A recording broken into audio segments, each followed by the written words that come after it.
Hello and welcome to my channel. I don't post a lot of videos, but I've been a fan of the book ProjectHailMary, a story about a man who wakes up from a coma, has no clue who he is or where he is. Soon he discovers he's on a spaceship on a mission to save Earth from a dying sun. Having read the book multiple times and listening to the audiobook as well, I wanted to do a full breakdown of the movie preview, interjecting my experience with the story with scenes from the trailer. Now this is a huge warning. This is a complete frame-by-frame breakdown of the ProjectHailMary movie trailer. This will spoil most, if not the whole movie. Spoilers. If you haven't read the book or listened to the amazing audiobook, close this video now. I will not hold a grudge against you. Final warning. Alright, let's go. We start with Ryland Grace, our protagonist in this story. Waking up from his medically induced coma, those robot arms in the book that are supposed to take care of the crew during the trip didn't bother shaving or cutting hair. Perhaps they didn't have time for that software update. We don't get those first lines of the book. What's 2 plus 2? We skip straight to the computer asking, "Please state your name." Ryland Grace! We can see on the left of wall some calculations being performed. In the beginning of the book, Ryland is trying to figure out why gravity feels weird. Perhaps someone knows the significance of 113.6. Also, I believe Ryland discovers he's in space before this scene, based on his outfit. Based on what I see in the trailer, waking up from a coma might not be as harsh as it was in the book. Next, we see monitors with the path the Hail-Mary is taking to Tau Ceti. There is a date at the top left where it reads March 21st, 2032, 22 hours, 19 minutes UTC. Not sure what this date is. Is it the date back on Earth, or the Hail-Mary but compensated for time dilation? Not sure about that one. Here we see Ryland climbing up the ship. In the book, he gains access to the bridge after successfully answering the question, "Please state your name." Next is a nice shot of the bridge, or control center. This appears to be early in the movie based on the coma suit or medical sensor clothing he's wearing. The device in front of him might be the Petrovoscope monitor, with controls on the chair arm to move it around. The scope detects the Petrova line or the path the astrophage travel. This scene might be where Ryland figures out he's in space based on his reaction. He appears to not be wearing his white jacket that he has on in earlier parts of the trailer. Our first scene of Ryland on Earth. This appears to be the scene in the book where after the explosion takes the lives of Dr. Dubois, the main scientist, and Dr. Shapiro, the backup scientist. Here in the trailer we are introduced to Strat, the head of the Petrova Task Force, and later the head of ProjectHailMary. This is where she asked Ryland Grace to join the Hail-Mary mission to Tau Ceti, along with Commander Yao and Dr. Ilyukta. Leo the Lion in CGI form. Here we get a nice shot of the sun. I'm guessing Seoul, but it might be Tau Ceti since they're similar. We also hear Strat explain, The sun is dying. this is due to astrophage, a single-cell organism slowly eating our sun, and increasing in numbers. A pretty amazing organism, capable of traveling to nearby stars to feed off their energy. A nice shot of Ryland in his empty classroom.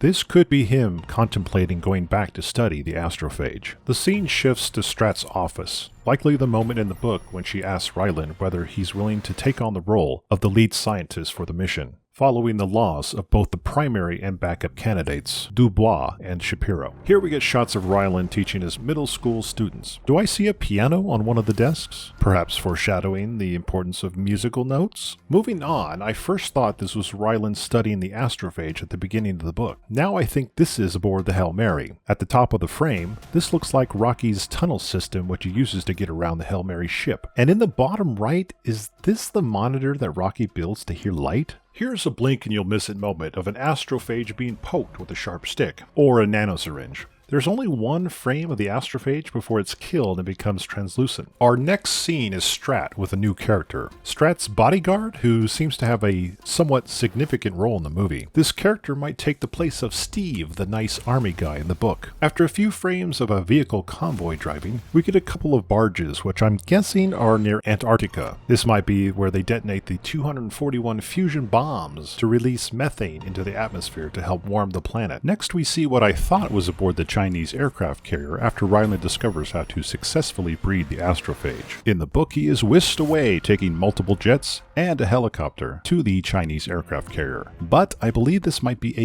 US aircraft carrier. Here we see Ryland sitting while Strat is explaining the situation. As we go forward, we get some nice shots of the Hail-Mary with its 3 fuel tanks and the main compartment in the center. And here is the clear, unwavering trajectory that points toward Tau Ceti. We are about a quarter of the way through the trailer and we see our first spacesuit. This appears to be different from the book, as this one is built by NASA, or NASA just slapped a sticker on it. It's not the Orlan MKS-2 EVA suit that was in the book. As Ryland describes it, it's just a onesie with a hatch in the back. Cue the name of the mission and the movie. It's what you Americans would call a long shot. Hail Mary. I get it. Here, Ryland asks, Who on earth is going to sign up for this? this could be the discussion about putting the astronauts in comas. We're back in the scene where Strat asks Ryland to go on the mission after Dubois and Shapiro are killed in the astrophage explosion. Here we have Dr. Ilyukna and Commander Yao, who are on the left, and on the right, possibly Dr. Loken, inventor of the artificial gravity system on the Hail Mary, and Dmitry Komarov, the lead scientist of the spin drive.